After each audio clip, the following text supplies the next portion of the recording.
Too many. I can't handle it.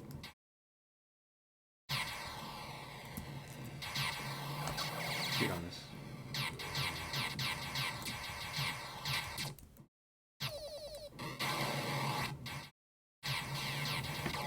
Oops. I could look at my radar, I guess.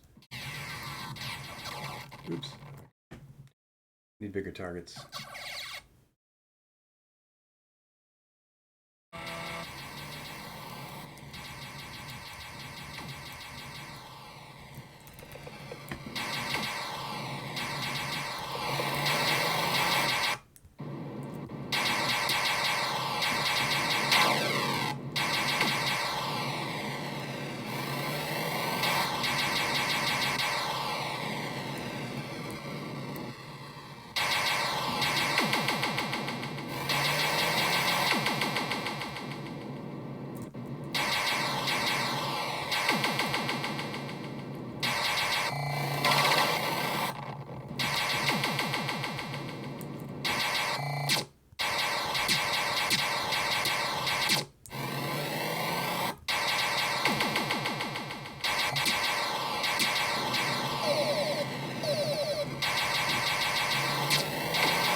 Explosions.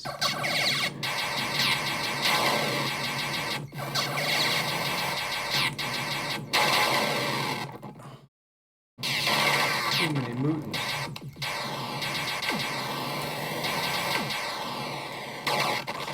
You little bastard. I don't see it. As long as I have lives, I have a chance. I don't know where the guys are left, but this is the waves level, so it just goes on and on. There's no game now.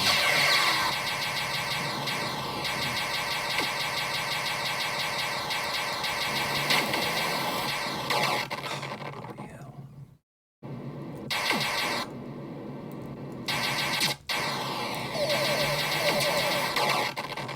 They always know where I'm going.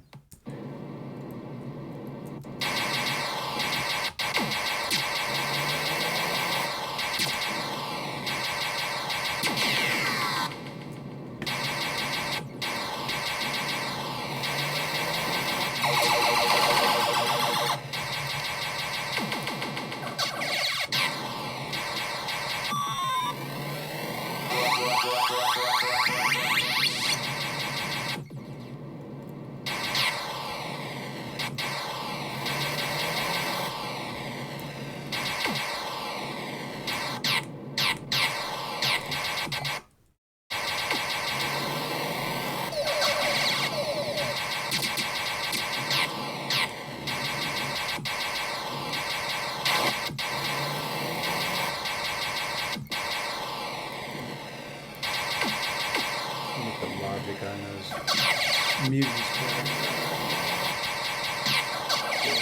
Too easy.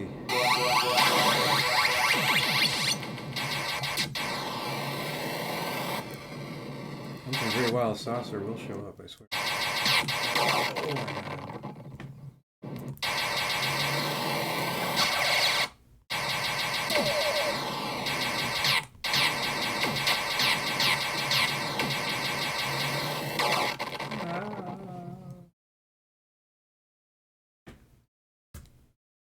I don't know about you, but I need coffee.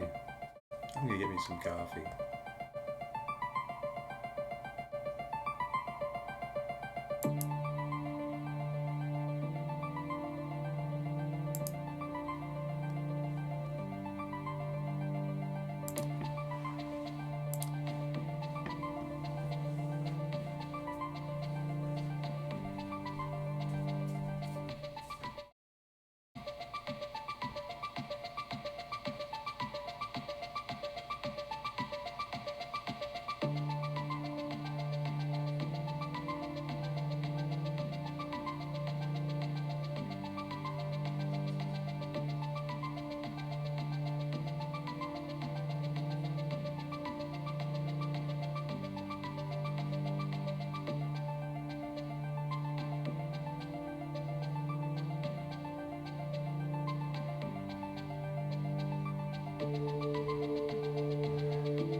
We'll be good at this hour, right? Because we got stuff to do.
Hello. If you're just joining us, yeah, that was me just indulging in playing a little old game that I was working on to learn how to program in Unity. How to do Unity. And Unity is cool. If you've never used it, it's similar to, I guess, if you people have used Unreal Engine, it's similar to that. I haven't used. So I have a lot to learn. But for me, it was a really fun experience because I learned endless things about how to code in a different way using component-based stuff. And I was getting better at the component-based stuff. And if you look at my old videos of what I was doing at the time, I hadn't even finished up this clever-looking, landscape yet. But I'll show you what this game scene looks like. It's been a while. My navigation on game scenes is terrible, but I have it in a 2D view, but you can see it's actually a 3D scene with objects. And some of the objects are a big old landscape that just it has a lot of extra geometry below it, but it costs nothing. I could go on forever. It would just be those two corners having a different number. And those two corners having a different number. But it would just be the same amount of data. But it's just basically I made one black to hide the one brown one, and then the brown one to give it the appearance of a landscape. And look, now it's looking very, talk about retro. This is, this was meant to just be thing about how I made this Defender, playfield layout, but it's suddenly looking like very, you know, retro wave all of a sudden. Like we want to play 80s racing games take place in California. Anyway, if I color it all the right way, it'll be cool. So yeah, I haven't been to this in a while. So I was revisiting it because I have old laptops, and I was like, oh, I've got old projects on them. I should get them off and decide what I still need to keep. Because some of them, I could only work on them if they were on those laptops because they're still either based on 32-bit tools that could only run on 32-bit processors, or I was using a version of the OS which was like the last one that supports 32-bit binaries. I'm like, I can't upgrade this, so I'll just have to keep it and the laptop. And so, yeah, I have these old ones that I'm just keeping around so that just in case I want to upgrade my old code. So I just pulled this one out because it's one of the most recent projects, and it's still relevant because Unity is, it's the kind of thing I may do more contracts on, or just projects for fun, and tie-ins, of course, with Marlin. And it also it's kind of inspiring for the fact that it is C sharp. It's another language. But it's not much different from any other, it's similar to C, C++. Um, it only has a single inheritance chain, so that's interesting. But there's really clever things you can do, which I just discovered today for the first time after working on it like years ago. I was like, well, I'll talk to ChatGPT, obviously. I'll get advice on some things. And so one of the cool things I discovered about C sharp is you can do stuff like I created a thing called game object extension, and all it does is you say, hey, there's a thing called game object extension. Really doesn't matter what you call it because you're never going to refer to it by name. Uh, but you're just saying, hey, here's a function that takes the name to activate, and it takes a game object. And so if someone says game object activate, just use this as a pass through. And it's like it works for every game object because and it works on the basis of this. Normally you'd have to take an extend game object or do like a protocol or some kind of like, thing where yeah, usually it's a prototype, like in JavaScript, it's a prototype thing. You extend the class itself and you add things to it. This is similar, but this is how you do it. You make it the argument, and that means that this game object, so if a thing is this and it's my I am a game object, then here I am, and set active is what happens when you tell me to activate. And so it just makes aliases, so it's really convenient to get things. I was like, oh, I've been doing all this, dot game object dot set active. Like, oh, I could just have activate deactivate. Little things like that are just like little can help to make typing a lot less if you're making a bigger project. which this one, it's not huge, but honestly, I mean, if you think about it, like what is think about what a typical Defender game is, right? And and what a typical arcade game is. Like they'll have different levels typically. Defender is interesting in that it doesn't. It has one level, but the enemies that appear are different. So it makes it very fairly simple because it has that one single play field. But as you're playing, of course, they're constantly warping in. If you've watched my series, you saw the way that I decided to make the endless landscape was just to make a landscape that when you get this far, it just like it has two copies, and so when you get to the second copy and it's completely in your second copy, the other one is always in front of you. Turn around, it'll be where not in front of you, but like near the you're in this half, it'll be on that half, and if you're in this half of the thing, it'll be over here. So it's always ready to be, scrolled into view. But it means you can just go forever in that direction, forever in that direction, and these things are just leapfrogging each other. So it's a rather weird way to do it, but that's to get the effect, and the camera just follows, and it gives it the appearance of what you see. So stupid stuff like that was just like strategies to make an endless scrolling 2D game. Other ways to do it would have been to put it on a cylinder or something like that, and go around the outside of the cylinder. But no, that was just not going to be it. So yeah, I just decided to do it that way. And I imagine that's probably the way you typically would. Uh, but yeah, you can add, you can have all these little add-ons, and so I made a few that are like you can make a mono behavior, and that becomes a script you can plop onto something. You know, pretty cool stuff. So this is the component stuff. Mono behavior is a component essentially, and you can just use it as a thing, and you can say, oh, for this one, we're going to require a particle system. What it means is like if you plop this onto some object, then it's going to say, oh, I need a particle system on that object that I'm going to find, and then I'm going to talk to, tell it to do something. So really, indirect ways of doing things. So you're like any given script you write doesn't necessarily know what it might be on. It could be on something. So if you make them very general, like, oh, here's a thing that just flashes blue, that's all it does. And you just plop that on something so it makes anything you just stick it on flash blue. It's rather a simple way of doing things. In a kind of a game world scenario where you have behaviors, all about behaviors and independent things in the world that each one has its own behavior and its own considerations about what is around it. Like it can fire like any object can be like, I want to fire a ray out and see what's over there. Like they can use that kind of stuff and decide what to do in the world that you're building. And so it's kind of like this is a little more in the AI, like low level AI realm, where you're just using if then type AI. But you can get very in depth with it. I still had to do like in any situation, you have to make a state machine. A game is going to be a state machine. It's going to have data you have to keep track of. So all of that stuff is important to the whole situation. So you need to know how to do some of those things, or at least be able to pick them up as you go. Like, but the really cool thing is now with like I'm really getting good answers from ChatGPT, and the thing about these Unity scripts is they don't tend to be enormous.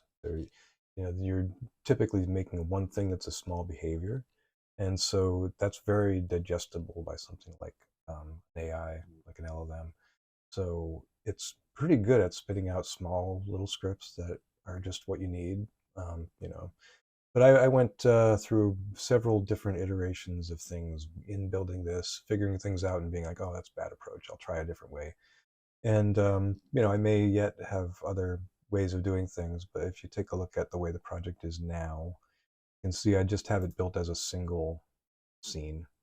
And in the world of Unity, that's each scene is basically it's just a collection of objects and all their properties and stuff that you've set in the scene, and then you can save them as presets, um, and then reload them later and stuff. So I'm very timid, so I just decided for this one I would make a single scene and I would just put all these master objects in it, which is a single instance of the prefabs that have all their properties set and things connected already. So when they're created, they already have like the player, maybe a connection to the player ship is just part of their being instantiated. so they don't have to. I don't have to go through an extra step to do that. So here's like master drone, and you can see it's got all these connections it goes to on the side. Oh, under my face. We'll go over here, properties. So if you've seen this, you know properties works this way, and you'll have to zoom up with a magnifying glass to see this stuff. I know, because I with my old eyes, it's hard to see now. It's to be honest, I have a way of right now. I'm zooming the screen. You can't see, but um, I can zoom right up and see stuff if I'm really stuck. But yeah, it's overall pretty straightforward. You drop all the, like each time you drop a thing in, like so you just say, I'm going to create an instance of a thing. Um, and I'm not going to give you a complete tutorial of this, but if I wanted to create an empty thing, which is just it's just a transform. It's like here's a position in space, and you can move that position in space around in space. That's position in space will be around it, and then it doesn't have anything in it, so it doesn't show anything. But it's a thing you can have a position for. So that's one thing you could create. But then you want to have objects, of course. You can create 3D objects. In this case, this game is a 3D game, but it's projected with orthographic projection or whatever. So it's very flat, which I like.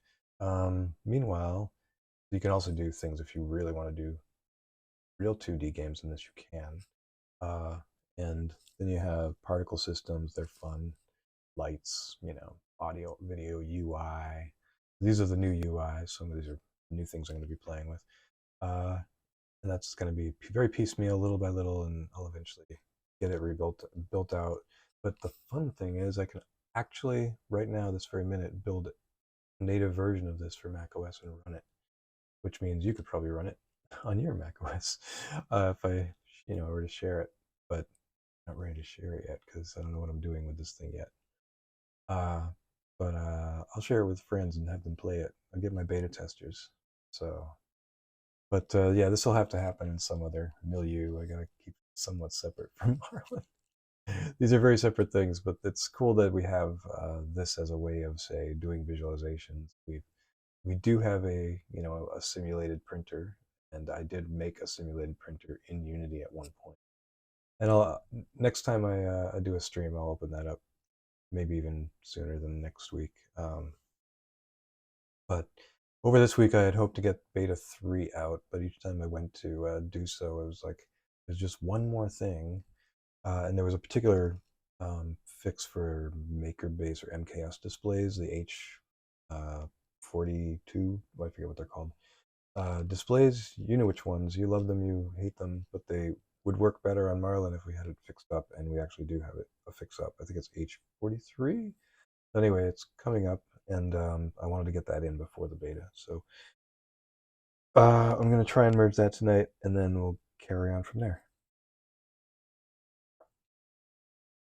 In the meantime, before I lose my complete track, so yeah, I'll be playing with all these new things. I'm just going to be basically using very simple text, very simple canvas, and maybe a raw image. So raw image or image text and canvas, and none of these really, nothing fancy, no events. I built all the events are already built out and they're very simple, so I might as well leave them as they are.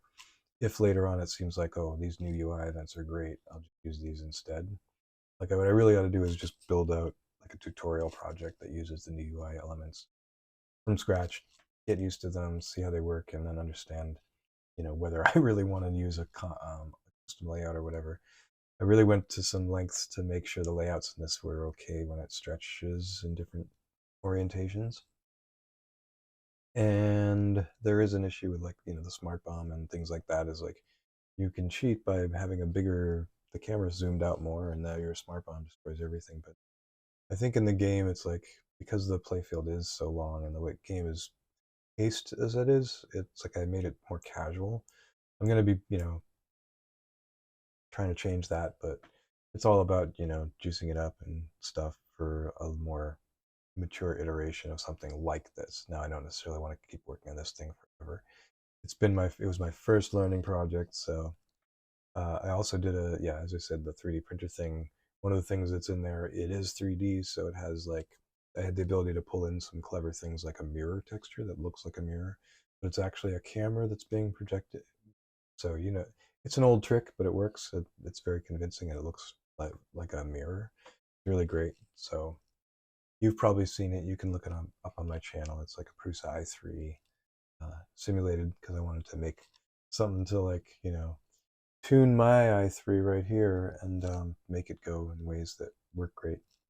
Uh, anyway, if you haven't seen my i3 lately, it is sensorless homing now. I'm very excited, but I haven't decided um, how to attach the extruder yet. I thought I would spend this week like pounding on code, and then like wait until I got that done, and then I would be on to the new parts that I need to kind of make this just a little more sturdy and also hold all the parts that I need on there, the extruder and things. But um, I got briefly, I got so stuck on the code that I never got around to the new design parts and all that. So that's just going to have to wait. But I'm really excited. I keep touting to people, and this is no, maybe I'm in denial. Maybe I'm just coping, but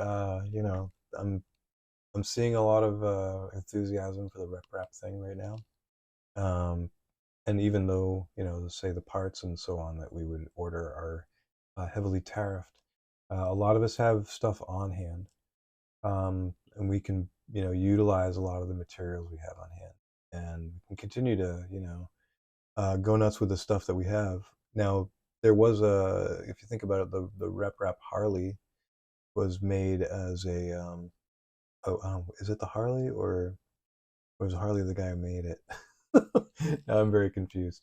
I'll come back to it. It's a Scara, the Morgan Scara, was it by a guy named Harley? Well, anyway, that it was made specifically to be easily constructible from parts that were available in that area of Africa, I think South Africa. So you could make something with a belt, and it had a wheel, and as long as the wheel was large, be accurate and so on. And it was, made to be cheaply, easily made. And we're in the United States. I don't think we're hurting for spare parts and so on. You can go to a junkyard and find plate steel and so on. You can go and get a laser cutter to cut it for you here and do all that stuff.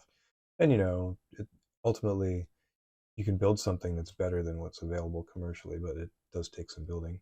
But that's why we're here, because right now we have the best parts available that have ever been, the best electronics, and of course, for my part, the best firmware that we've had at the grassroots level, and with Clipper and with RepRap firmware.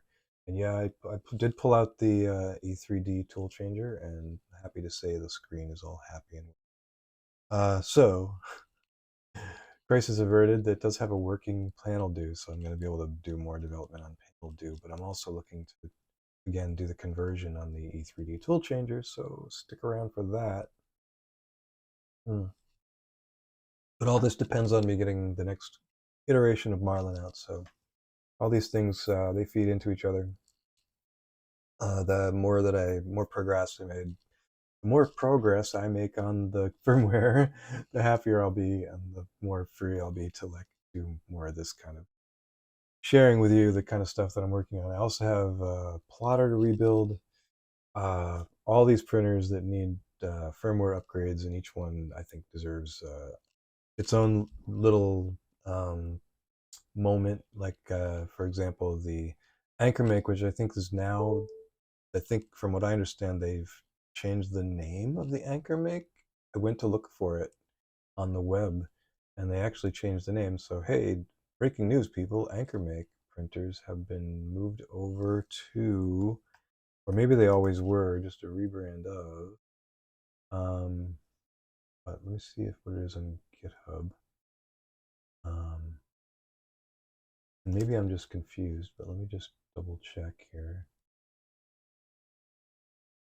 Tell me if you've heard this before. But I thought they did do something recently where they rebranded. But anyway, I was looking it up and I was trying to find information about it. It looked like they'd moved. But anyway, that's one I want to show you because that one's like a brick. It's so heavy, or I should say sturdy. It's a very sturdy frame. It's really well put together. It's got this. It's an exoskeletal frame, actually. And pull up. I'll show you what it looks like in case you need reminding. Uh, Pull it up on the images. Anchor Mic M5. This is also the one that I couldn't get working. I also did try to make some kind of contact with them on Discord, and I was not having great luck.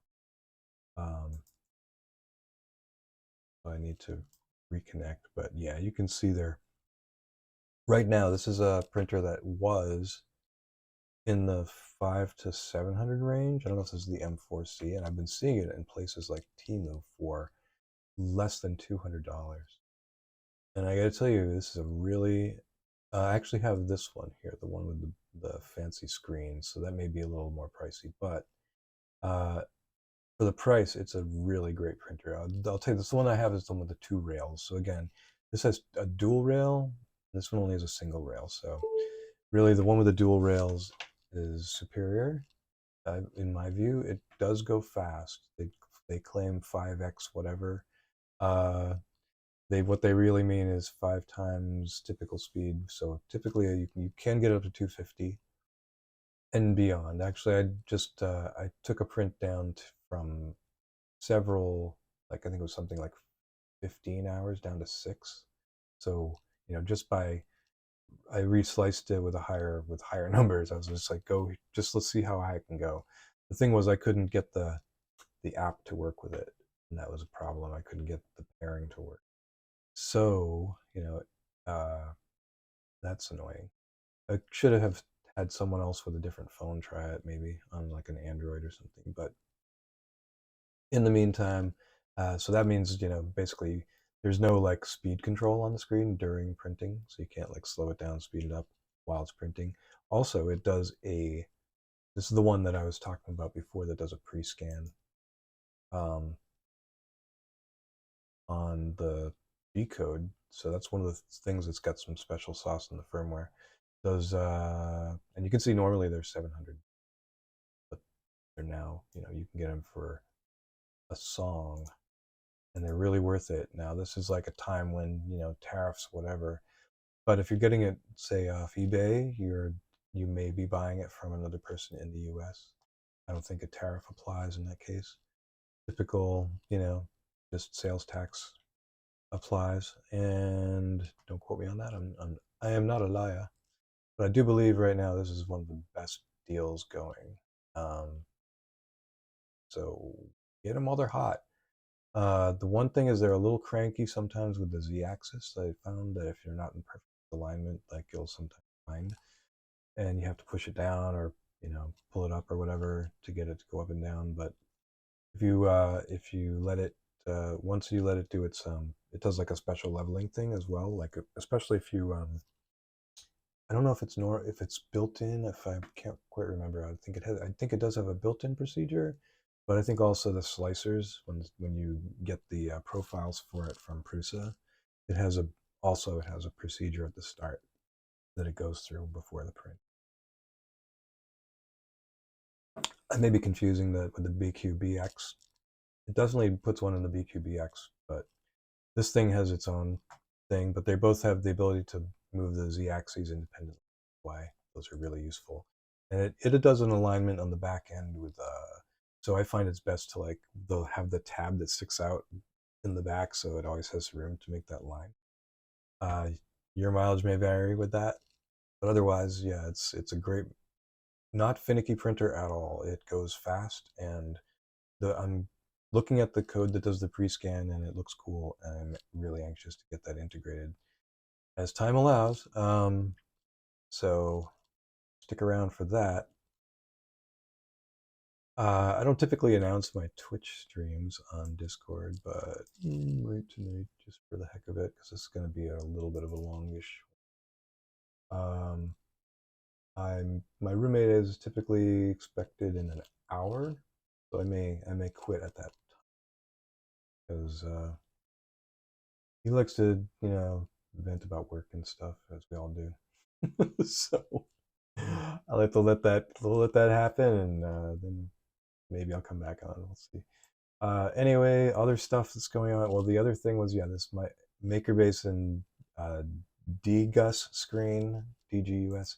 Never know how to pronounce it, but yeah, we've been fixing that up, um, and that's just the next thing I'm gonna do tonight, and then we'll do the rest. Anyway, I'll put away the Anchor Make. It's cool, but ultimately not as cool as Unity. So yeah, C Sharp, cool language. How does it apply to Marlin World? That's the interesting follow up. Is that yeah, like as I look at these different languages and work with them, I fantasize about the many ways we can make this thing extensible, more programmable from different angles, and that it is just it's an open source project, so it's always had the ability to take say a Lua front end and have it bolted onto it, for example, just for whatever purposes, or and then you could feed maybe I don't know if that would take Lua source code. I guess it would because Lua is like sort of a just-in-time kind of thing. Well, anyway, uh, I think it's pretty cool. Well, you could take parts of it and you could program those parts in Lua, for example, and make that a thing, and then make a Lua like thing in there. And then I don't know what you would do with it per se. Like it's always been one of those things. It's like, why would you do it? Does it make any difference? And then the other thing is, of course, it adds problems of like more memory allocation. But when you have all this extra room on a board, it's like, what do you do? Other considerations are, STL. There is a micro or a small STL. That's been something that I've been thinking about. There's also, ways to use C++ to wrap pins in smarter ways than like our current system is okay. But it would be nice to have a layer in between where we wrap the pins, and then we can have a variable pin system that is, yes, here comes the pins that pertain to a certain board, but we can then turn on the, you know, variable version, and then now we can have it be settable at runtime. That's a layer that we would need to do as a preliminary thing to, make the project go forward and make other things possible. A lot of times we get these high level requests for like, hey, make it work just like this other system that was built from the bottom up to work like that. And we're like, yeah, but ours wasn't built from the bottom up to work like that. So yeah, I'd love to do that, do a lot of things, but it's always a challenge. Anyway, blah blah blah. Talk is cheap. Let's get some work done, huh? Let's see what we got. Let's see what we've got to cover. I had been working on let's see, various things. We are still a little stuck on our TMC 2240. Um, and yeah, it's looking like there's just a lot of abandonware in the world of pull requests and stuff for that in that area. Not just mine. Mine aren't really abandonware. They're more just confusyware. They're, again, I got very different information from different sources about what the structures and bitmaps and so on need to be, and so I really need to again buckle down and just lock myself in a room and spend a really good week on just nothing but that one feature to get it in there. I know that there's probably some, uh, you know, something I'm sort of just being a dunderhead about because I could just pull up something that's already been implemented and for a particular board or whatever. But yeah, again, I just want to understand what's out there, what's being done with whether it's SPI and or UART, or whether and I was very interested also again with having both. Like right now we've got it so you have to have one or the other with a given board, and that's typical. The board is implemented to have one or the other, and it makes perfect sense.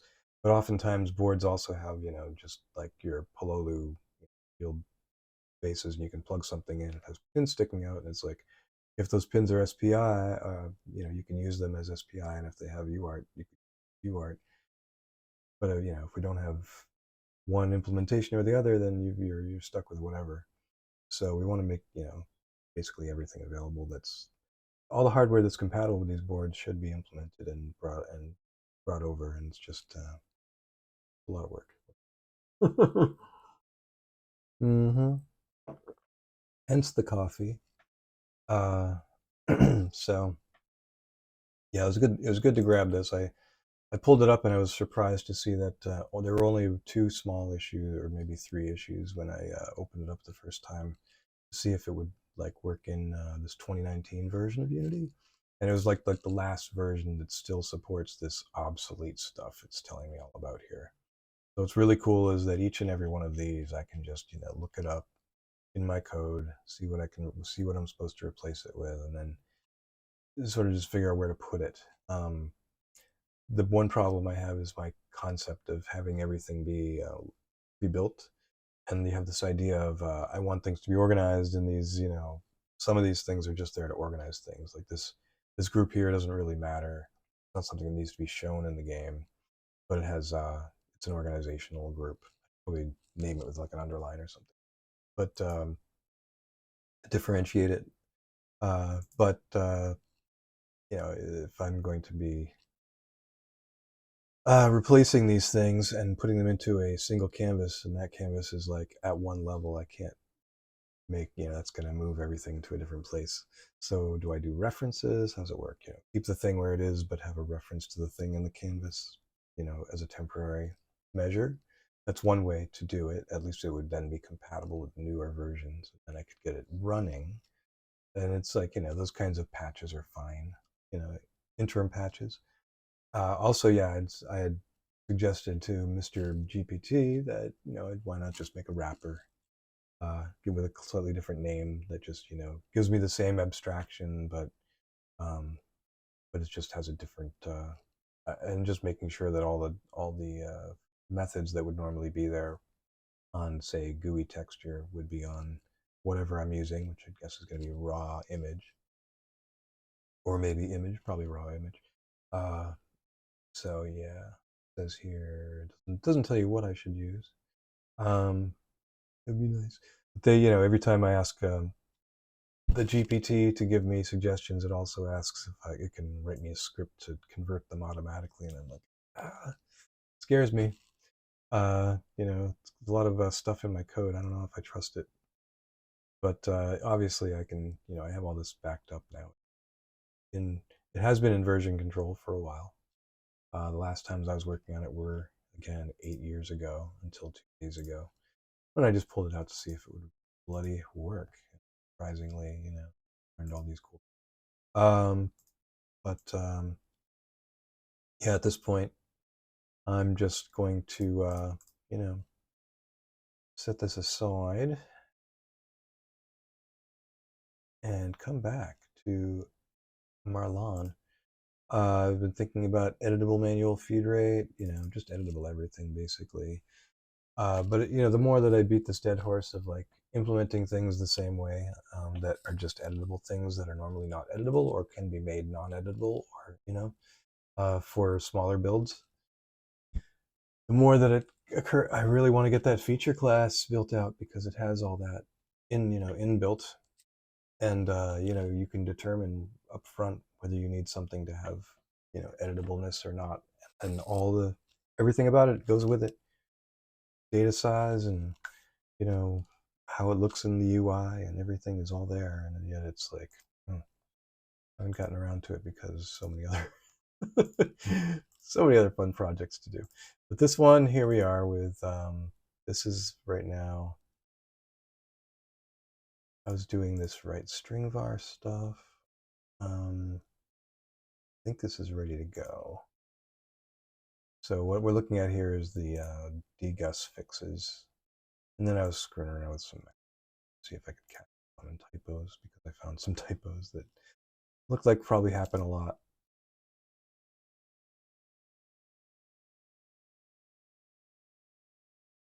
So the one way I could see to make it work when you have a typo, like, oops, I meant to say has extruders, but I did has extruder instead.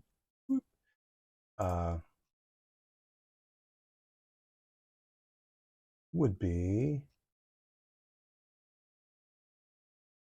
to put something like dash dash semi semi semi dash dash, and just make something really ugly that's gonna break everything.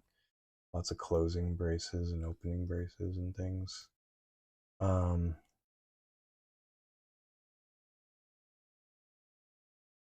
And yeah, I don't know what else you would do. And then when you try to build something that has that accidentally in there, pick a place, any place.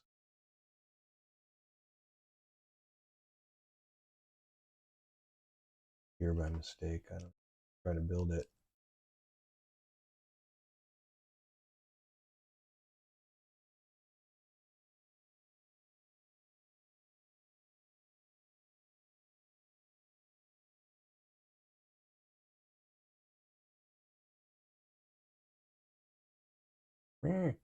Just gives me this like missing parenthesis stuff, but doesn't really give me anything more informative.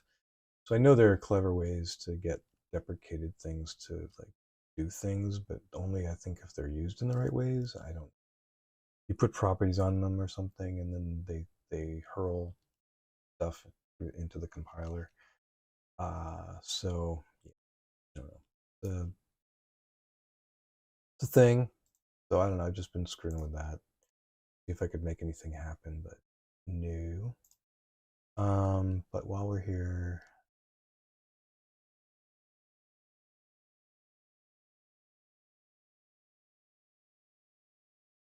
I think this is close to what we need, and I was adding a test.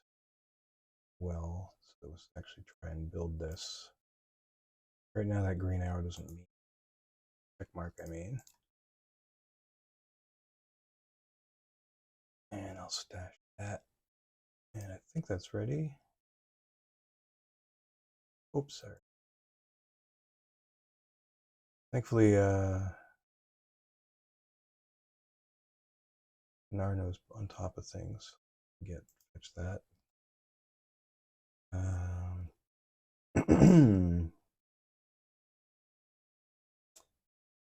Oh, what happens if I say get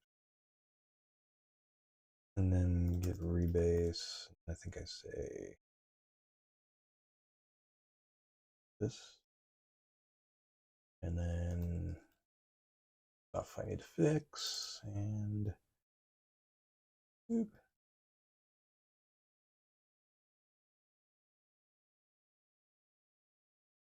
Looks good to me. Up, kitty temp.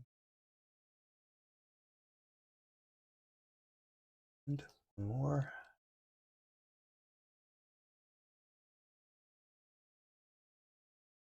For settings capital.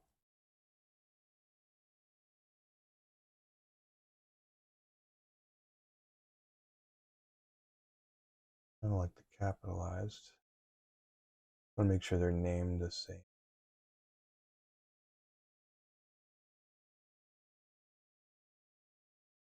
Yeah, they're capitalized because the rest are like titles. They're title case, more or less. Okay. How much of what I have is pertinent to that? Oh, right, I added a test. Even though this will all be forgotten in the ocean. Thank you for joining me. If you're new here. Oh, this camera tends to freeze, so you'll have to excuse that. I will disconnect it and reconnect.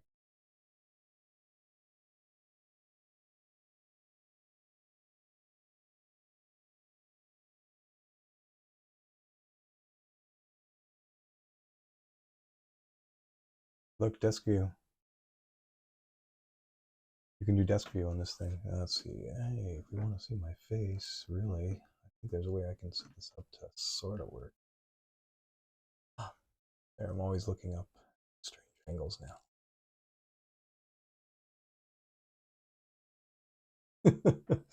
This is my phone cam, so it's just being funny.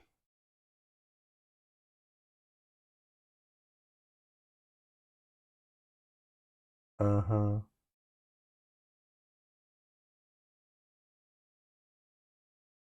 Just kidding. Go back to the other camera, it should work. There we go. I don't know why it freezes like that occasionally. It's a pretty good cord, but it's probably the cable. Anyway, I hope my screen is otherwise still doing things. The important part was I needed to look at the bits. This screen stuff, again, this is very esoteric, exotic. There's a case where has extruder should have been has extruder. So I've been tweaking these, like, making string var just a shorthand, so we don't have to type as much. And let me make sure I got right variable out of those last bits here. Case. Yeah, looks good. Cool.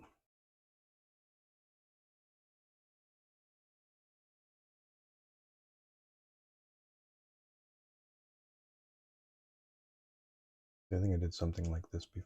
Yeah, I did this bit. Kind of makes sense to just make this into a method or method.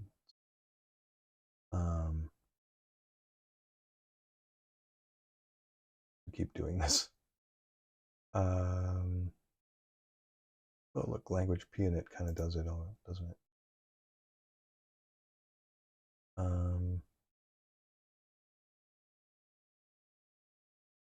think I want to actually make Chinese the non-default. Oh wait, that's correct for what they're supposed to look like. But yeah, I wanted to make it the non-default. Anyway,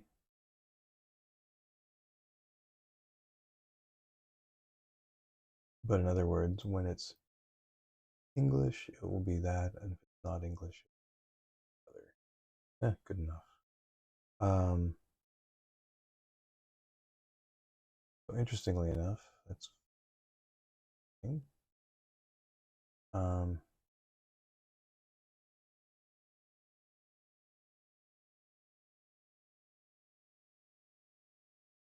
guess that's kind of what that does, right?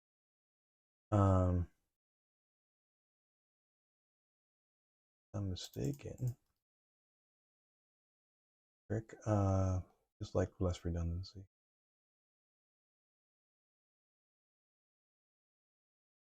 Ner. See what else we have. Yeah, this is a lot of stuff, but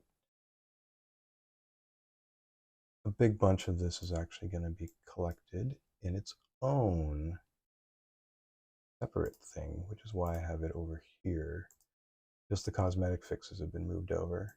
And then I do this little stupid trick, which is probably rebase this first. Rebase upstream. Okay. Maybe grab. Did I not submit anything yesterday? Usually I do get at least one date update. Nope. Just checking. Okay, so yeah, then I do a diff. With the PR in this case.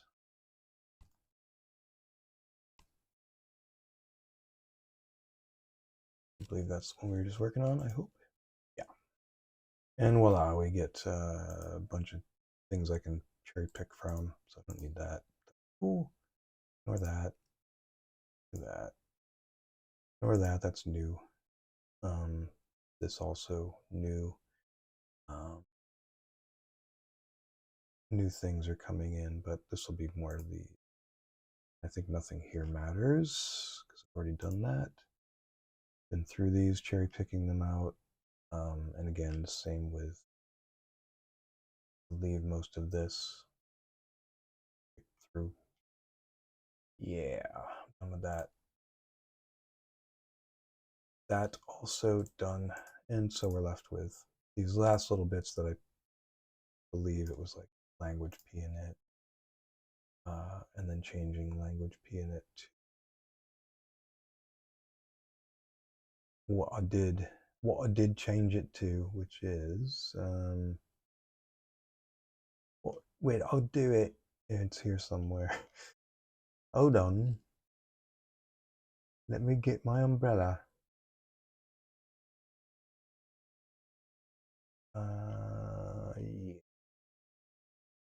Yeah. There's some specialized stuff for make MKS, and then a lot of these updates pertain to this thing. Oh, and also I meant to do some. Yeah, there's this other string stuff that's stupid here that needs to be removed. And I'm like, should I remove it now? It just looks pointless, but it's just going to go out anyway. But this all pertains to that new H43 display. I believe that's what. Yeah, and then some of it doesn't. I think that's everything. Is that everything? I've picked through this so many times. I'm just sorry. I'm just probably making a lot of scrolling I don't need to make. Okay, that. No, okay, I think that's good. All I wanted to keep. Oh, let's just check that one thing. Language P in it. Hey, how come you ain't changed? Eh?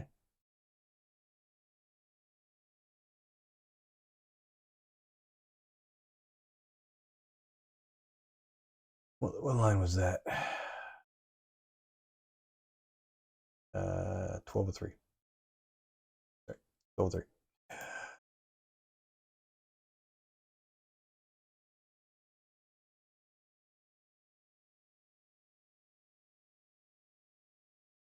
There. Yeah, I could express that so much more quickly if I could just talk to my computer. Not quite there yet, folks. I still need a human coder to help me. Okay, so that's pretty much all the cosmetic stuff that I would submit right now to bug fix. I've already run through some tests on this. And there is the test. So I could run it, show you how it runs. It's a magic trick. You've never used this before. This is the number 14 and number 2. So yeah, I'm testing the FISET CF6 with a Digas screen MKS interface. Maker-based interface. Hey, look at that. See, it's a good thing I checked. You can see here, my stuff doesn't match because I screwed around and found out. So one of the things is I have this thing. There is no send info screen with FFF and a bunch of true. Find out why. What's that all about?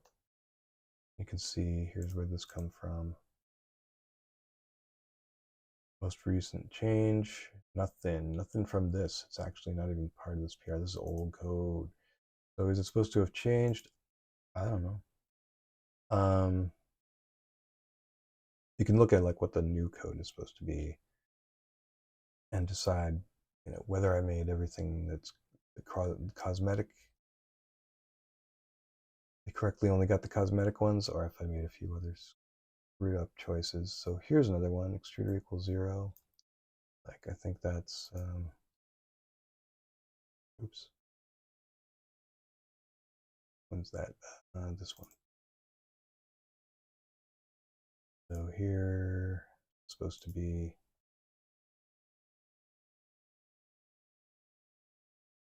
yeah. That shouldn't have changed. Be extu extruder t like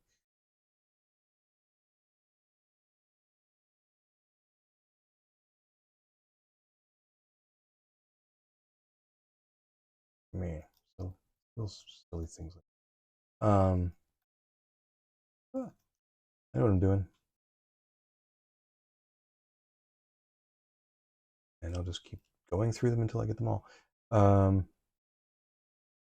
Oops, I forgot to put 2 colons. See, Lovely language, isn't it? This colon is a single colon. Those are okay. Next. So yeah, this one here. What had I done with all these kinds of things? Well, it's kind of like I have to look at the historic changes I made. What did I do to that here in the MKS stuff?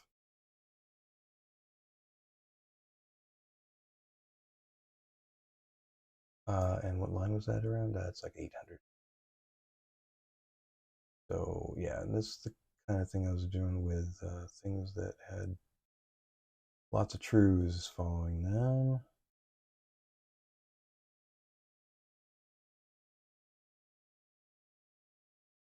If I changed anything like that, didn't do much so far. These are all, everything at the bottom here, I should really almost separate this stuff out just so I can see, isolate what I'm looking for. Great thing about this stuff, testing again is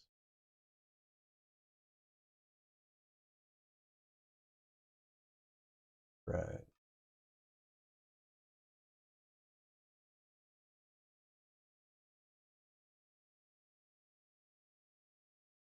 Clearly that needs.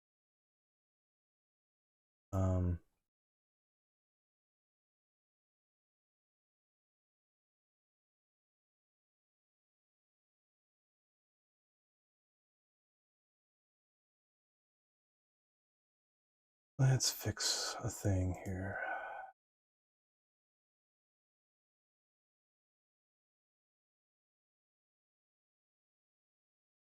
Basically want to keep everything except for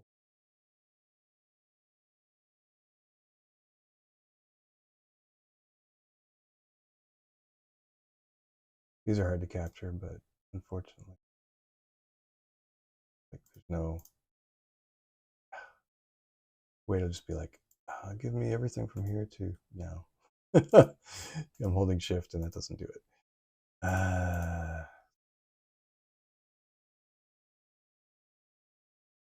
Okay, well, at least just the one file.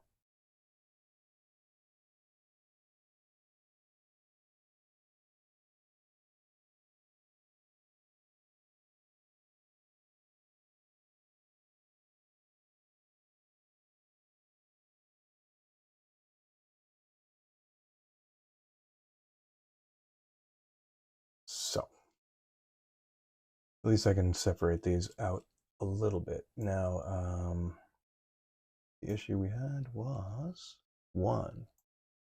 I don't know what you're talking about. Send info screen. That sounds like a header. Yes, I know. Be looking at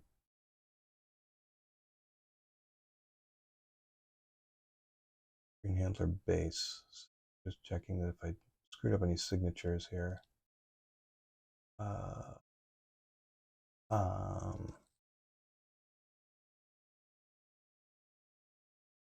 Here I cheated.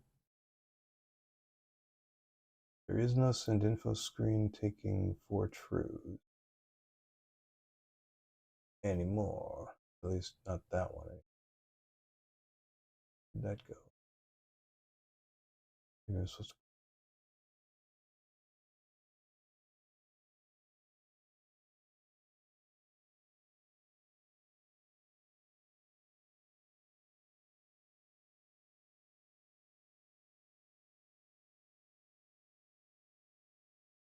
look at those, see those, how many trues I have here.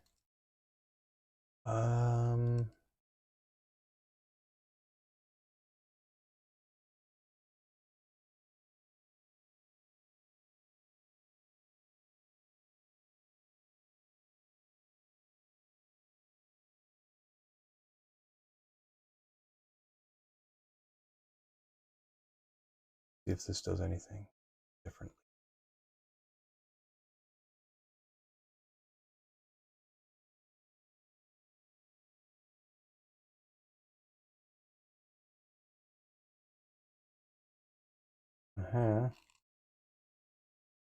Not so much. Let's see, where's that?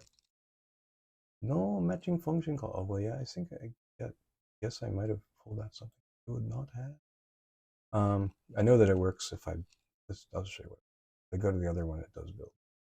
Let's throw that away for a minute. Go here. I do believe at least it does a build. Sorry, I'm getting weird accents today. MF test. I think it's placed at CF6. Yeah, 2. Yes, please. Please build. So, yeah, so this one, oh, there's one place it's stuck. Flying was not declared.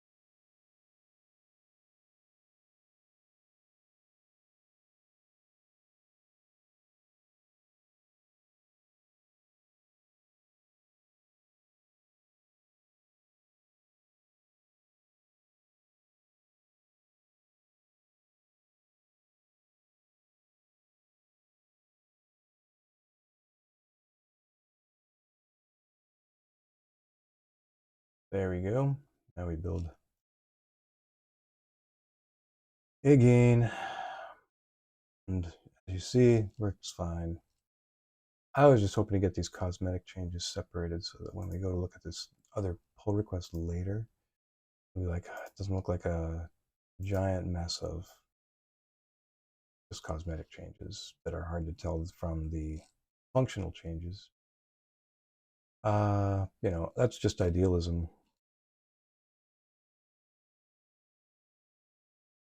Boop.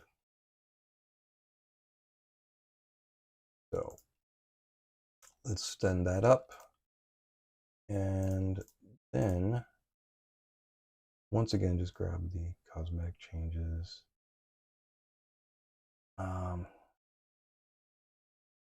Right. Leave that behind before you can do. All right, so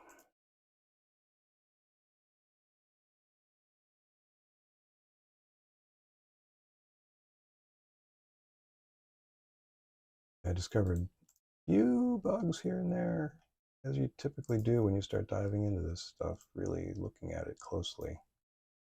Realize that more eyes is better. So what was this number? Oh, that's right. Let's see. Again, I'm looking at new change. Shouldn't be obsessing over those. It's really just the one I'm looking for is to understand what is causing the issue. So did I get rid of send info screen? Well, this stuff that's not be brought in yet with anything. Then again, also none of this stuff needs to be brought in. All the newer display or whatever, 3.1.31. And same here, a lot of renaming and surprisingly, I mean, I should have looked closer at the headers, the .h files.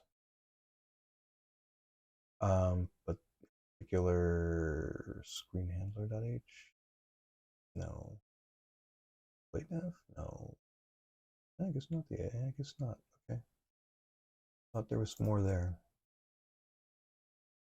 You know what it means is that it implies that I brought in over all the changes from the others, which I probably do not want. How about that? That makes some sense to me. This one here. Yes, I wanted to do a send info screen B. I just changed some names. This one right here, I think that line right there might be too much too soon.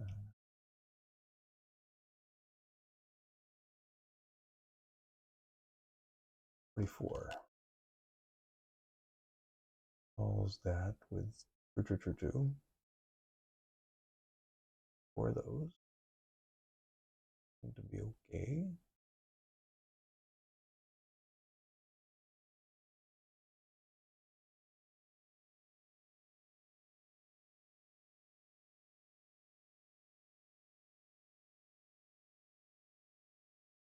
Mm-hmm. Of course, I brought over all this stuff, so now it's like, can't use that. No.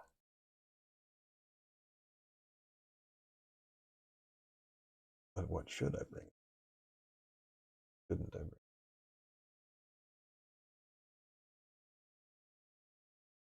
I bring over.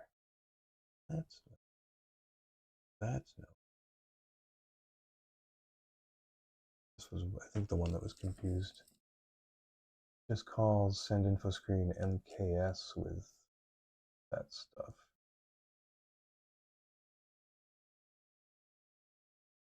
And I think it's like I'm just leaving it alone, aren't I?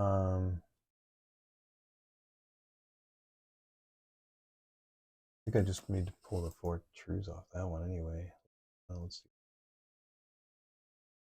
Chasing one thing at a time, I really could be. Let's do this. What do we get?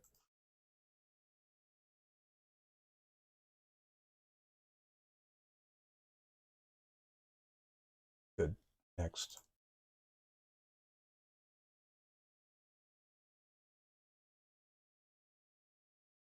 Right.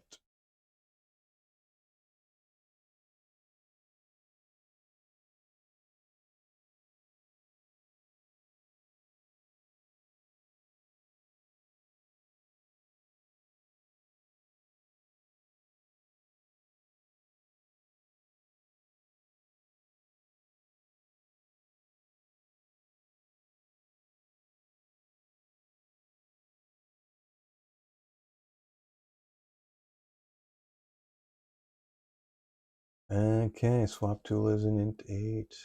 Now, I did do some updating of some of these to integers and so on to just be consistent. Like if you're calling this, it's like, the thing is that, yeah, right now, like as I look at this, yes, it makes sense to like, let's just make extruder T a thing and make it work throughout Marlin, let's not just make it part of the XTUI. Again, there's one of those like many refactors that makes perfect sense and it ought to be done, but it's like it affects so much. And all the forks that might want to get merged in as well. Yeah, it just makes them delayed that much more. Or at least makes it trickier for them, let's put it that way. These, I believe, we got rid of our trues. And as long as it's null pointer, I think we're good.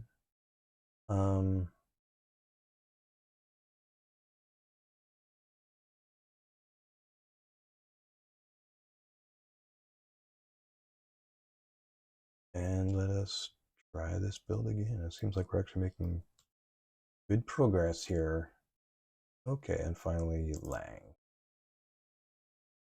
Been through this before.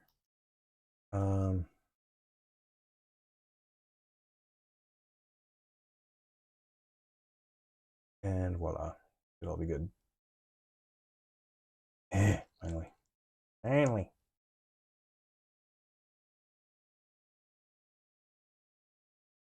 All right. Boop. Goes all the way.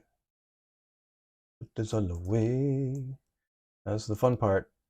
You guys love it. You know it. Love it. You know it. You love it. I'll put this experiment away. Stash it in my stash. Then throw this away. And then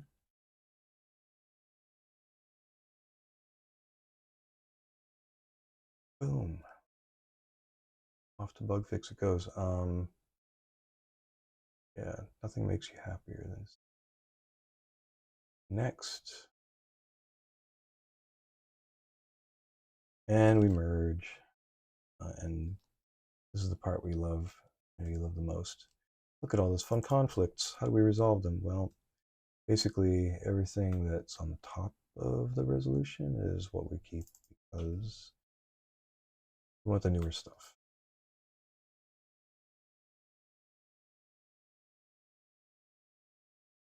Yeah.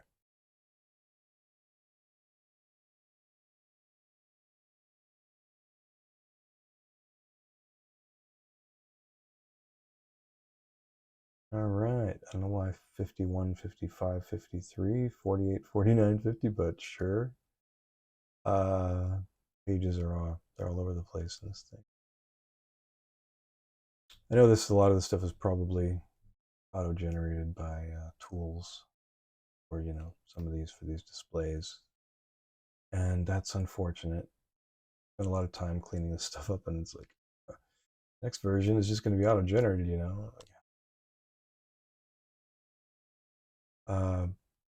or not. I don't know. We have something worthwhile, but I mean, if the thing is, the displays have their own. Each display has its own UI, and we're sort of like stuck with whatever is available. Try to make our own.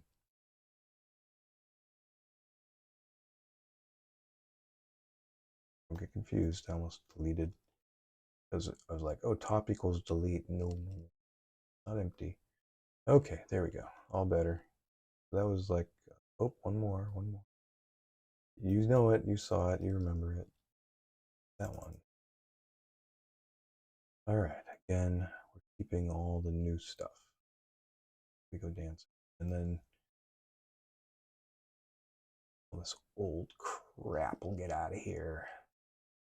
Okay. I've been missing David Lynch lately.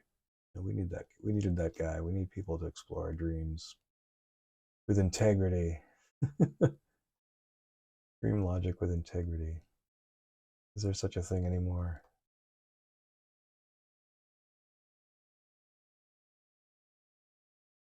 We need someone to explore dream logic with integrity.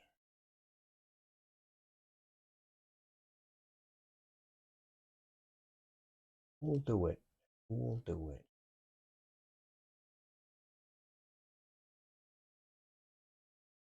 I believe that means the rest of this is goodbye. Oh, it smooth scrolls so nice on this screen.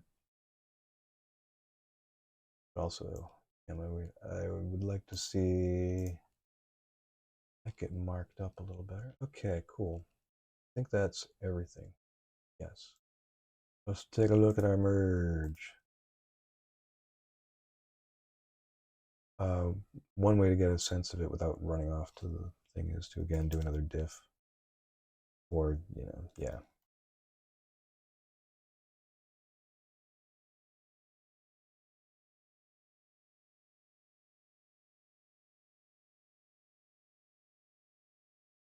Oh, right. And we git apply. You can see, okay, that's one change, another change. You can see that the changes now are actually the actual tiny scroll bar are manageable number here of changes. Wow. Now we can actually see what's pertinent to this new display stuff. And this is actually, right now, this is going backwards. You can see, working backwards, those are the changes that would be needed to be undone. Get here. And this one, again, also not too huge. It's just a certain number. We changed from pulse to steps, and so on. Number of pulses per blah, blah, blah we just call them, and pulse makes sense now that you think about it, but we do like to call them steps, even though pulse makes more sense, really. Pulses per millimeter, yeah. Well, too late now. So I don't know. Catch a typo. I don't know how to catch a typo. All I know is that my early first experiments in trying to catch typos weren't great. So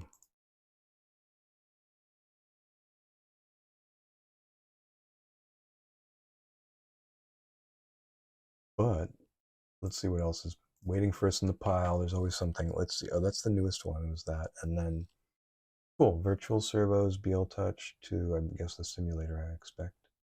What does it say? We have to go there to see. I don't want to go there. to the simulator. Yeah. Configurable machine name. Let's see. I might have made. Oh, it's not. It's needs some work. It, it uses it kind of. I wanted to require quoting because it just makes things simpler. But it was originally implemented on RepRap firm without a p with a p parameter, and however those work. I think. Um,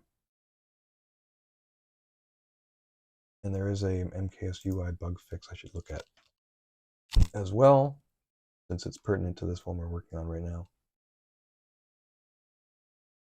And we'll get that in first. Bring that on. Look at it. Thank you, Schnurley, for your submission. That down as a fix. Again, every fix I can get in ahead of this beta would be great. I think I was going to bugger off in about 20 minutes, but we'll see if my roommate shows up. Yeah, I want to bother him with all my blabbing. We have a very small place here.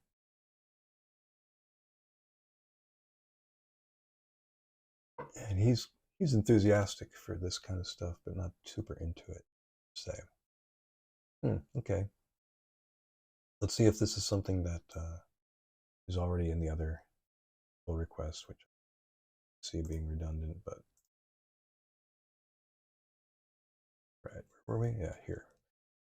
This happens here, and it happens here, or at least, and so yeah, no, it's not a fix that came in yet. Do it, do it. It still thinks the printer's printing because print state is not set correct. Cool. Is that the only place it's needed? Draw ready print.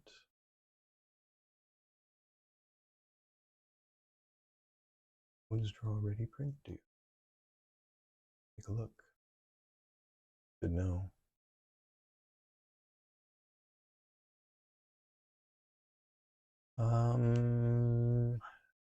Creates a button.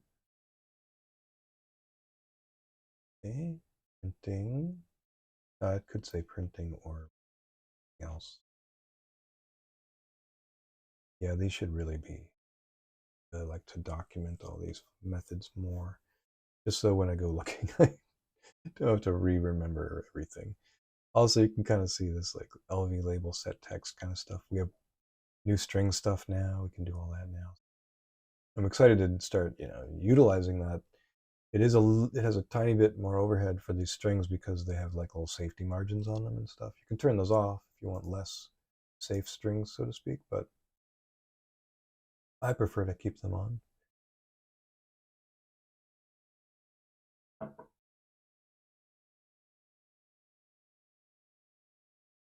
Going to carry on for a little while longer.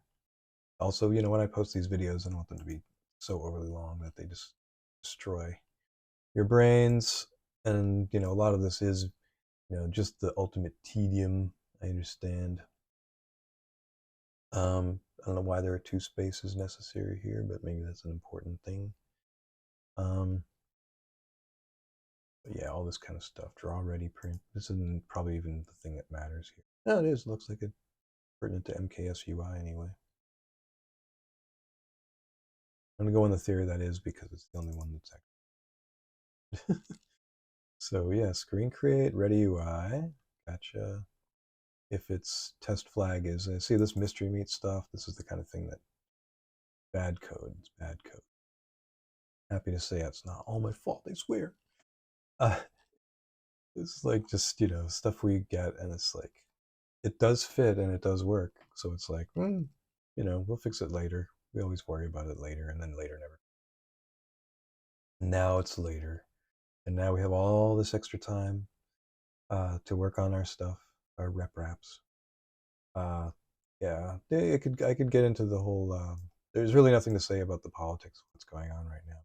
It's, in a way, it's just a big grab, rich guys grabbing stuff, and screwing the rest of us in the process with this tariff thing. it's going to be end up being like what, like Russia, where we have oligarchs that we all have to like vow oaths to in order to get anything done in the United States, like because that what infrastructure are we going to be using? Whose infrastructure are we going to be firing up now? Who's got all that stuff? Well, first of all, a lot of stuff doesn't even exist, but if for the stuff that does exist, who's got it? Certainly not me, not you. But down the grassroots, with at this level, I'm making software, making games, whatever. Like that's just endlessly creative. I can sell that anywhere, everywhere. But also, it's like there's that's economic activity. It's useful to us to an extent. It makes things happen, helps feed people. Uh, and that's all that really it is about. Like if you were to destroy every capital institution or every company that doesn't like fulfill some ideal-sized concept of a mission, like everything would be gone. Anyway, that's what it's about. It's all pretense. It's all pretense. It's all pretense. So enjoy. We just gotta weather it, and hopefully we'll get through. I think that again, get all the spare parts out, get all the spare motors you've been saving, all the spare screws and pieces, and we learn electric carpentry, and we'll build rep wraps all day. I'm not giving up. I've got plenty of materials, raw materials right now. I'm just going to keep using them and get secondhand materials, buy broken printers and steal their motors. I don't care. Uh, whatever I have to do to make this rep wrap dream happen, build these plotters and machines and keep this dream alive. Because I'll tell you what, it's not going to be, you know, what I'm saying. It's not going to be, there's no returning to the way things were, for a little while. So get used to it for a little while. There we go. There's light from the Unity screen. Hey guys. So I don't know. I'm about to, I'm a couple of years away from turning like 60. I'm like, damn, we're supposed to be in Star Trek Space Age, and instead we're in like, how is 2029 gonna be like 1929? It's gonna be a strange time, but robber barons, we have them again. Oil! Exclamation point. We need another, Sinclair Lewis or whoever. I don't know what's going on, the muckrakers and so on. It's fascinating. I don't pretend to know everything about economics, but I know that you screw around with it this way, it doesn't. It's not healthy. It's not good. In the short or the long term. And the idea really is to create isolation, to make us more separated from the rest of the world, and to remove our connections and break our relationship. And I'm not giving in. I'm getting on Discord, and I'm messaging my connections in every country and saying hello. I'm still here, and what I do is, as I give away what I do for free. So what is the tariff on free? I don't know. You decide. But I'm just hoping that like through open source, we can kind of like we can weather a lot of this. And I think that right now, if you're in a situation where you want to stick it to the somebody somewhere, and open sourcing is one way to do it, now is a great time to do that. And that takes away some of the power that these guys have over what we do. uh, Really, honestly, it's like that. It's an old principle. If you give it away, it's like nobody can steal it. So it's that simple, and that's really kind of a big element. And maybe this is an opportunity, not necessarily to change the economy into a barter, perfect barter economy, but uh, to a large extent. I mean, I'm learning to cook better things. I'm gonna make better stuff. I'm gonna make more kombucha. I'm growing more basil. I mean, and I'll get a big bunch of tomato plants. These are the years to really just take advantage of what you have in your space and your current leftovers and hand-me-downs, and support people around you. And be and educate. And I don't know. It's like those times when we had to tighten our belts because of the gas crisis or whatever else. These times have come and gone. This one is created by crazy people. So with no real purpose except selfish crap. By the way, look at my cup. I still have this thing. I borrowed it from the office one day, and I meant to return it, but went back and like there were more of them. They were just piling up over there. I was like, well, I'll keep it for a little while on here. It's just like I don't know. But that was the last time I was working on my game, so hurrah! Let's hear it for this whole thing. But the handle's broken. I was gonna 3D print a new one or thing to hold it in PETG because I got to do a lot of PETG for my machine anyway. Mm. I want coffee. That's why I'm making yummy sounds. I want my coffee. So yeah, where are we at? Let's go briefly back to our code with less light. Return to where I were. So ultimately, yeah, we got our the fix is in, so that's good. Thank you for this. Oh, I was looking for the right icon. Fix MKS UI print state, print done state. We'll call it print done. Phone can spell. Okay, and I gotta put a cute icon on it. So let's use UI. Things pertinent to UI. Go here. Thank you. You're awesome, Schnurly. Thank you so much. Love your name. And now I just gotta quickly do another fetchy mergey on bug fix, and then we'll merge that other thing. Already been proved, so I don't need to do it again. As far as testing goes, well, on the eye of the beholder. This is going to be marked beta 3 after all, and the MKS screens have been a little bit of a headache for us because there's a few things that just quite in the integral way, which is just to use the existing feature and then use the hooks. Honestly, I must admit that again, I keep going over this, but we just need to get better hooks. That's all. If something's missing, we can make hooks rather than, and again, use EXTUI. Even if you're barely touching it, just use one or two methods. The init method, whatever the update method, the go back to home screen method or whatever, the set status message or whatever else. Use it as a pass through, and then also when you need new stuff, add to it. You will have to add to all the EXTUI, but that's fine, or even just in a way it doesn't bother me terribly if you only do it for yours. You'll still have to add it to the core header anyway. And then it's fairly easy to just add empty methods to the others that don't have it yet. So, but using it is just one of those things, and we'll make other APIs that are throughy. I mean, you can kind of see I'm showing you the code right now, organization of code. Oop, there it is. You can kind of see that.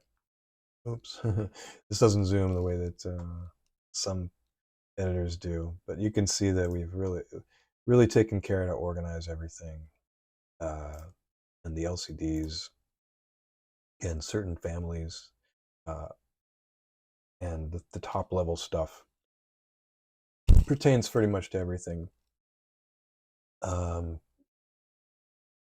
so it's more or less what you expect. All this really should be probably parcel out this to the Marlin UI folder at some along with these two. Although one of the things about Marlin UI is it's sort of it's a catch-all for a lot of things. Like if you make a Marlin UI method for something in another, well, I'll show you what I mean. If I go searching for it in .cpp files, it's not just going to be in one. There's one, of course, Marlin UI.cpp, but other things like the Dogum implementation has its own version of these. these. of necessity. That makes sense, right? Each one's going to have its own way of doing these things, and so they have to have their own implementations of them. The way we typically do this would be to give them each, subclass, a separate subclass, and then each subclass would have its own versions of these, and then the main class would have like empty one or something. Uh, but the way it's been done historically was just simply to make each thing that needs to be a Marlin UI display, implement the things: set brightness, show boot screen, clear for drawing, clear LCD. So yeah, those kinds of things. And you can see that that's this data screen also has its own stuff. Um, in the light, you can see light version has the same stuff. Um, and then even here, like one of the UHG screens does a touch calibration screen as part of its stuff. That's one of the rarities. We added a touch calibration screen call through Marlin UI. Yeah, which is like odd because it's not per se pertinent, but it's a way to get there. So again, these are like pass throughs, but that's the way we chose to do it. Now, in the early days, I should say, that's the way it was done, and we didn't get around to like totally changing it. But as you can imagine, there's lots of ways to approach this. This is all syntactic sugar in a certain sense, grouping things in namespaces and so on. It is not a highly constructed like pattern following type application. Each element could be its own pattern. You could say that like very one of the displays could be running its own little loop, for example, or have its own like. Well, you could say anytime you call a display to say update, it could be running its loop at that point, or its task. And its task would be to check its UI, update what's being displayed, and then do the appropriate callbacks based on what gets clicked with the data that is there in the callback and so on. So yeah, all those kinds of things, um, could be implemented in a very generalized way. And I'm looking to kind of do that. But in the meantime, like it's like we still have this, the way things that were done up to now. And move axis screen. Like each of these things has its own version of a move axis screen. And in a way, this is like you can see it made it easier for me to find these things. I don't need to find them. I can search and I can be like, oh, here's all the displays that are Marlin UI displays. Instantly, I now know, that this is the exhaustive list here, at least in our current, whatever version of Marlin.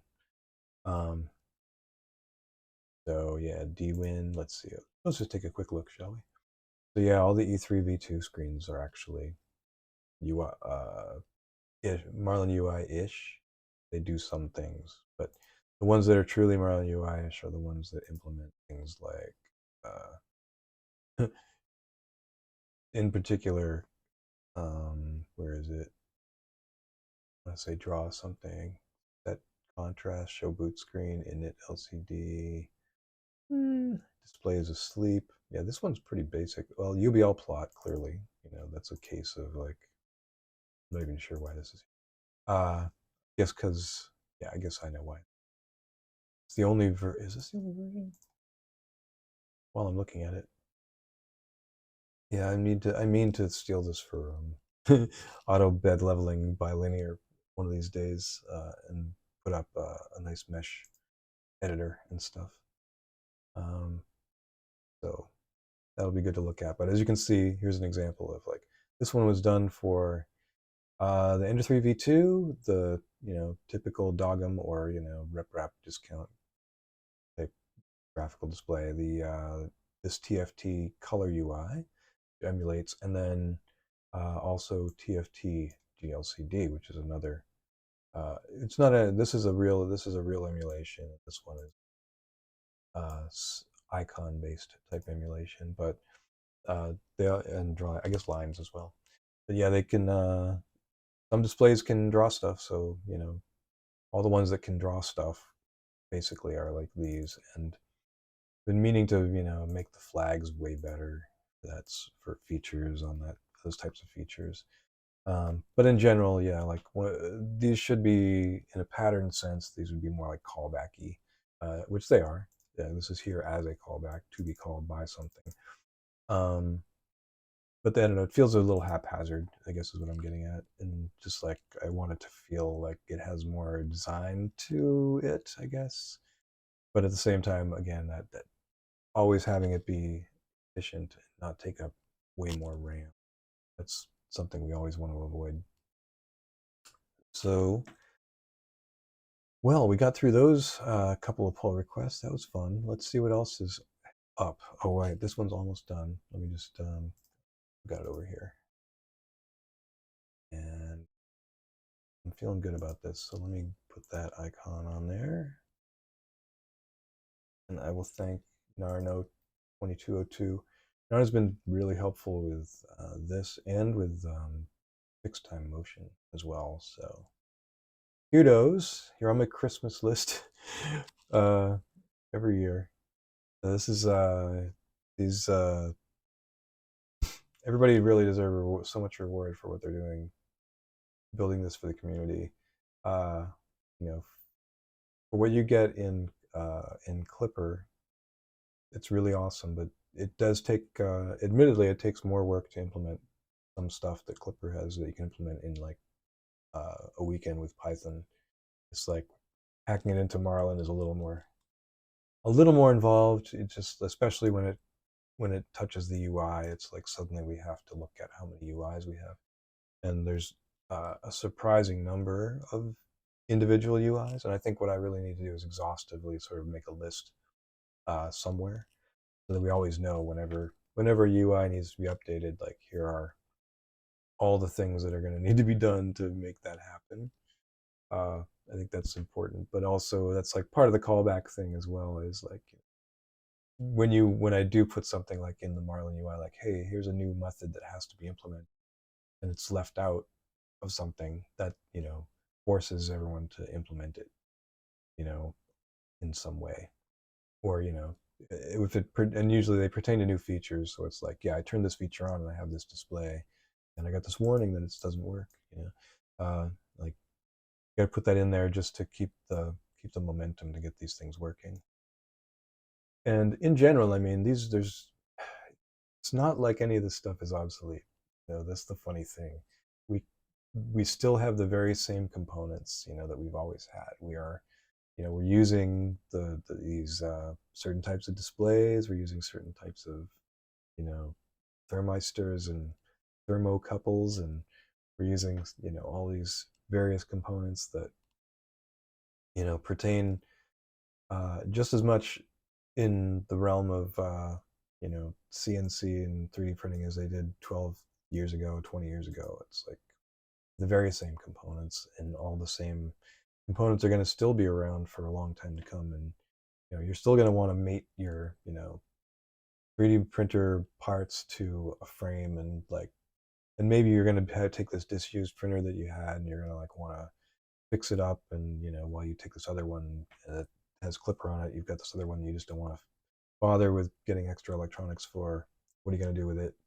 you know Obviously, and if you can get a better display, or just have it automatically work with the graphical display, uh, that's going to be fun. And I should, I'll quickly, I don't know if I've ever shown you this in great detail, but I'll bring it up now again. Um, but this refactor that I'm working on, uh, um, where have I got it here? Is separate the LCDs from the board pins. As you can see, I split it up into lots of pieces. The first part is, getting the idea of my just creating exp plugs where they're missing. I probably still have many to do. Specifying whether the board has the exp plugs reverse keyed, which will be typical of maker based boards, MKS, artillery, things like that. So by reverse keyed, it means it's it's keyed for one of their displays, and if you want to use a different display, you got to reverse the plug going to the display because it'll be keyed reverse, and so it's considered an adapter. But I'm making it a little separate because you could marry an adapter with a miskeyed, display and mix and match, and so I kind of wanted to use them both.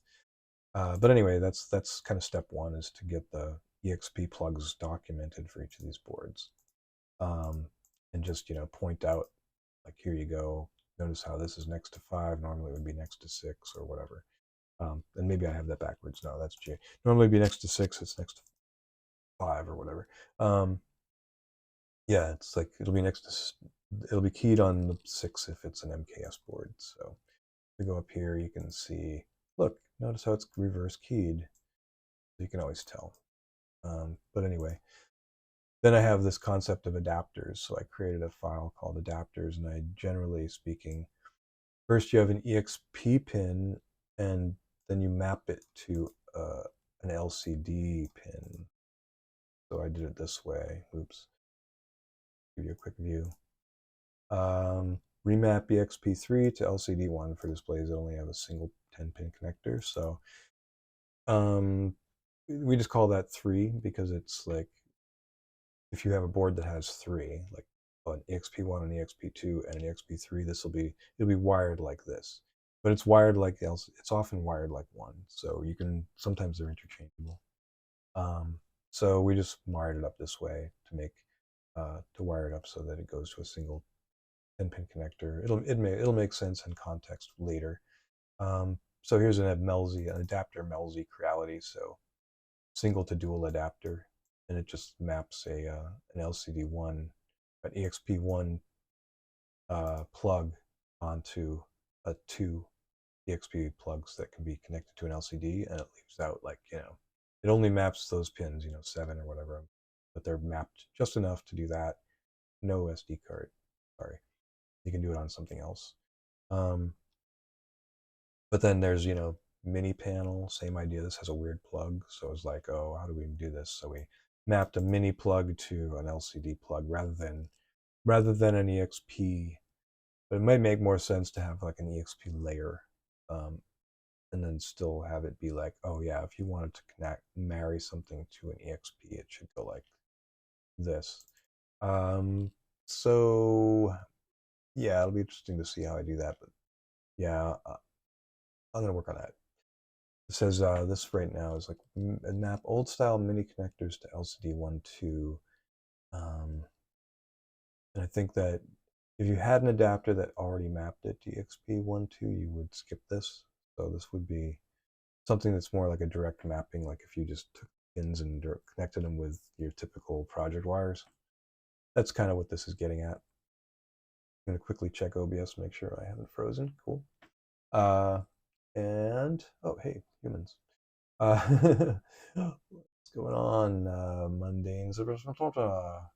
Oh, hey, like first time chat. Welcome, marketeer of something. Send a raid our way. Let's see. We've got pin 27. You've heard of this probably at times. The pin 27 board, magical thing that just makes sure you have a beeper and someplace to connect your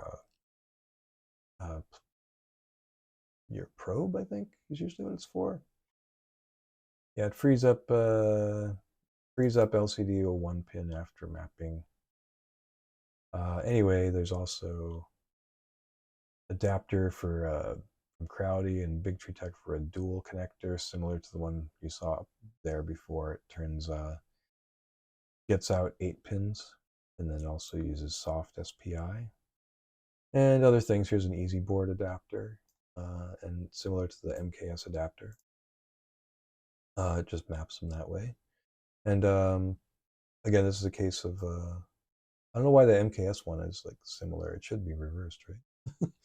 Maybe it's already reversed, but it breaks it out reversed, but then it's still, you have to do the reverse plus double reverse trick. I don't know. It doesn't show it as having the key on the opposite side, so I might have to make it separate. Somebody, if you have one of these MKS dual adapters, let me know. Then you've got the final thing. If there's another mapping has been made, it just does like a 1-to-1. So it just goes, assumes you just want your pins to go direct, um, and so on. So more adapters can come in, which is great. And then so I created just this adapters layer. It loads up with the pins LCD right at the top, which is another new thing, pins LCD. So then the first time that like we have a stock display that needs to be moved over, so I create a file for it, which is just like this describes the stock display. I give it all the info I can in this file. A nice place to organize our actual displays, and it's a header file, which means it doesn't take up any it's not going to make your compile line longer. So it's a header file that has like all this info in it and gives you a diagram of what the plugs are on the display, and then maps it to the LCD adapter that has been, and then voila. And so everything that wants to use it now can have that ripped out. Don't have to have every board have a stock display in it. Just ripping it out, you can see the rearm might be. Yeah, I'm just creating an EXP on that one, which I probably should put in there into the earlier migrate thing. But yeah, like so each of these is like, yeah, I'm just creating a mapping for CR10 stock display. You're gone. Boom, you're out of here. Migrate it. And then I just create an EXP plug here. Aztig is weird, so that's why I had to do it. Different EXP plugs in each one. But again, I think it's because it's going to need adapters basically. Uh, so it's just one that doesn't have an adapter yet. But you can kind of see, at least I'm getting them out and just mapping them to EXP pins so that later when I go to look at other displays that have been mapped to EXP pins, I can be like, oh, okay, you also map the same way, basically, to these others. Like when I go to, like wired LCD will typically be a graphical display, but it could be a character display. So I need to look at both of those situations. Um, but yeah, later on, Mini Vicky, another one, and so on. Hide the white space, it's easier to see the changes. Um, but anyway, yeah, so again, it just goes up here, stock display, boom, is now up here, gone, migrated to pins LCD, every single one. So now when you make a new board, you don't have to do any of this. All you do is just to define what your EXP pins are, and everything works automatically. And then when people select the display, it works automatically. We don't have to add it to every single pins file. And we have hundreds. We've got like 300 pins files for different boards. It's quite ridiculous, the amount of coverage we have on boards. And there's, it's a good reasoning for that. It's good to have it here, and I'd love to pull it out and document it somewhere. There's probably some giant master document or database that Clipper has for all this kind of stuff, because I know they certainly track many boards. But on the other hand, it's kind of always on a case by case basis, because you flip pins around all day. So you just modify your file and boom, and it ends up being all in the same place. Like, oh, here's my features, oh, and my pins and stuff. And I kind of like that approach in a way. Which we do have. You can override your pins in your configs, so we win. Just kidding. But I think it would be fun to have. One of the things we haven't done is like made pins like if it's a pull up, add 1,000. If it's like a pull down, add 2,000 or something. And then when we go to use the pins, we just make sure to modulus them before we use them and stuff. But that wouldn't quite work, unfortunately. But there's I'd like to be able to marry that information with them as well. And also, are they active high, active low, and things like that it should be easier to do than having two settings, or I should say 3 or 4 settings. Like every pin shouldn't have to have a setting for, is it a pull up, pull down? Does it have active high, active low? It depends for certain states and things. But so anyway, as you can see, that's cool. And then the same thing, if I set C, and again, I haven't done it for every display yet. But the thing is, like, when new displays come along, all we have to do is add a new display file, put it in the pins.lcd file, LCD pins file, and boom, it's done. So I've been really, really anxious to get this in to Marlin, but it's been lingering for a couple of years. So waiting for 2.13 because everyone was too timid. I just kid. I understand. I understand the reason to be wary of such a large reform of the pins files. But honestly, like, this is a, if I don't put it in, then the next it's harder to get this revised. You know, people have tried to revise it, but then it's like it's out of date, and merging the pieces in has been tricky. So it's better if I just put it in and then we just, start implementing more of the same. Because I know it's incomplete, but even incomplete, it's better than not, than not having it in there. Like, let the bugs show up and let us catch them, because they'll be easier to catch. Also, they'll happen in one place. It'll either be the EXP plugs are mismatched, or the pins that go to the EXP plugs are mismatched, or we forgot to say force SPI, soft SPI in the right place, or whatever. It'll be one of those, basically one of those things. It can't be much more. So I feel like, this is a very promising change. So anyway, I'm gonna look at it. I'll go looking through this last few little pile here, and yeah, I'm gonna carry on and get the release going. So while I'm doing that, you guys, chill out. I'll come back in a day or so with some more updates, and I'll have the full change list for 2.13 for you to look at, beta 3. And I think this is definitely the final beta. I really feel like we're there, even though there are still a few bugs.